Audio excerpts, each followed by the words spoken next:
Hey, what's up guys? Welcome back to my channel. Today I wanted to do something that I've been seeing going around on YouTube, and that is an anti-haul. When I first saw this going around and I hadn't watched it yet, and I had just seen thumbnails and stuff, I was like, the fuck am I supposed to do? Like, go return stuff? I don't understand. Turns out it's actually just kind of discussing things that you're not planning on buying and why. Which is kind of cool to watch because you kind of get to see what other people are thinking before they go out and buy something from like a consumer perspective. So if somebody has similar taste to you, somebody has similar skin to you, somebody has a similar look to you, preferences, whatever, you kind of get to hear their take on it before you go out and buy something, and sometimes it kind of sinks in and you're like, oh shit, I don't even think of it that way. Before I even get into this, let me just say definitively that I am not shading, I am not bad-mouthing, I am not being bitchy or shitty to any of these brands or products, but the fact of the matter is, from a consumer perspective, and at the end of the day, I am a consumer, not everything is going to work for me, not everything is going to appeal to me, and I think it's a really good thing to have like an open discussion as to why, because not only can we make educated consumer decisions that way, but also brands, if they're paying attention, can say, hey, you know what? These people, that's what they want, and then they provide us those things, and it works out better for them in the long run as well. Really what I'm trying to say is I think an open dialogue about this type of a thing within the internet is really what drives things to get better within the beauty industry, so I'm all about it. Also, if I say that something on this list is something that I wouldn't buy, it doesn't mean that you can't want to buy it too. Obviously, we're going to have differing opinions on some stuff, and we can still be friends, I promise. I promise. So let's just get into it. First thing that I just cannot see myself buying is the arsali unicorn essence. I can kind of imagine myself doing the rose gold elixir, but the unicorn stuff, I don't understand. I don't understand why people are applying it before their foundation. It's not really, like, the ingredients don't lead me to believe that it's an excellent primer for any reason. Not any better than any other primer. From what I understand, like, it has some antioxidants in it, but like, it doesn't really sound like it has enough skincare benefits for me to want it to be a long-term thing. And I think it just looks cool, and people like dripping it on their face on Instagram, and like it makes for a catchy thumbnail, and that's it. Like, that's kind of where I stand on it. If you have it and you like it, let me know why, and like maybe I'll give it a chance, but as of right now, I'm just not interested. I do want to try the rose gold elixir though, because Farah Dukai, who I love to death, she uses it on her lips all the time and they always look so plump, and that makes me want to try it. But I've also heard mixed reviews on like what gold does for your skin. I don't know, I'm torn. I'm definitely not really interested in the unicorn essence, and to be honest with you, I'm like getting a little bit tired of the unicorn trend. Anybody else? Just me? Just me? Speaking of not really being interested in the unicorn thing, I don't really, just those brushes that Tarte came out with, I'm just not that excited for them. I don't know why. The unicorn handles are really cute and all, but like, I don't want to hold something that has like a twirly texture to it when I'm doing my makeup. To me, brushes are strictly function only. They are not for show. They are not for like being cute on your desk. They are to perform a specific task. So to me, like, having an elaborate handle like that sounds like it'd be more of a hindrance than anything.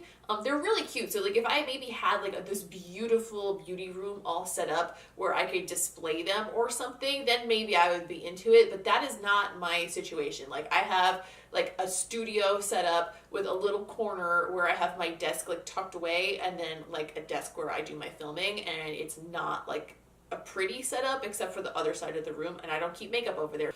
So that kind of thing doesn't really appeal to me. Things that are super duper like ornamental like that just not on my short list, man. I was on Sephora.com the other day looking at the new releases, and I saw that Benefit's coming out with a new version of their cheek palette called the Cheek Parade. You know, I don't know about you guys, and this can completely just be me. First of all, I really like Benefit's cheek products. They're actually my favorite products that Benefit does.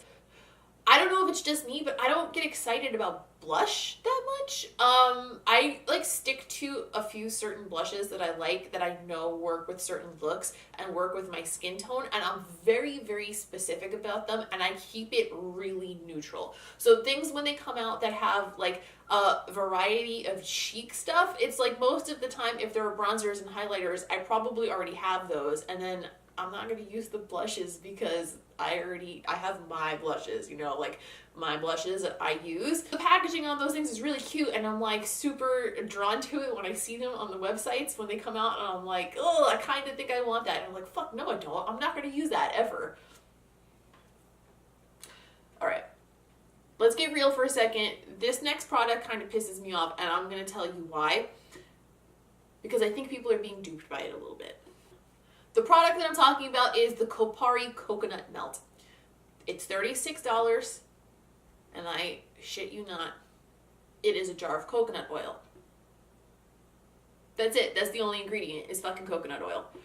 Now, when I first saw this come out, I actually saw like a sponsored post, not like a sponsored post by an Instagrammer, but like one of those like actually like an ad that came up in my Instagram feed, and I was like, oh, interesting, I like coconut stuff, what could this be? So I went and I looked it up, and it said that the only ingredient is coconut oil. So I left them a comment, and I said, hey, just curious, like what makes this different than just a jar of coconut oil?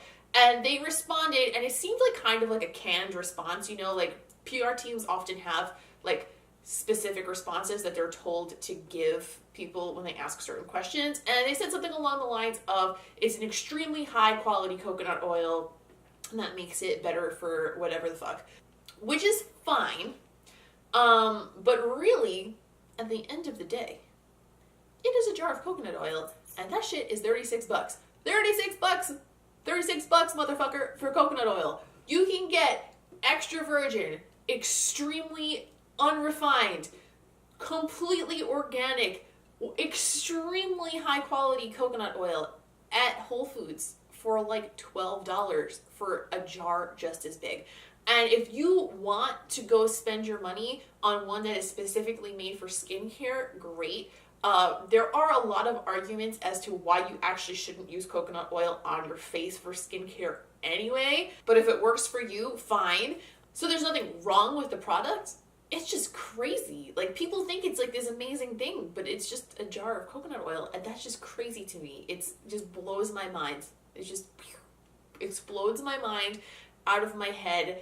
I mean, the company is straightforward about it. They don't deny that it's just a jar of coconut oil, but at the same time, I don't know. It's just not for me, man. The next thing on my list of things that I'm not going to probably buy is the Clarisonic foundation brush.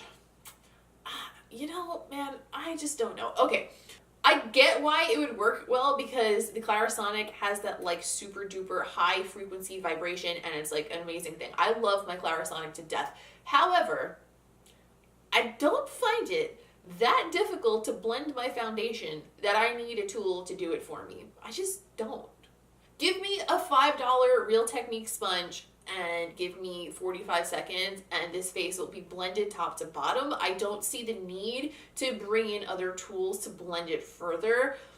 I mean, it blends out so quickly anyway. And I also just can't see myself taking my Clarisonic from my bathroom, switching out the head, and then using the brush head to apply my foundation, switching it back, washing my face. Do you know what I mean? Like, I can't see myself really doing that on a regular basis.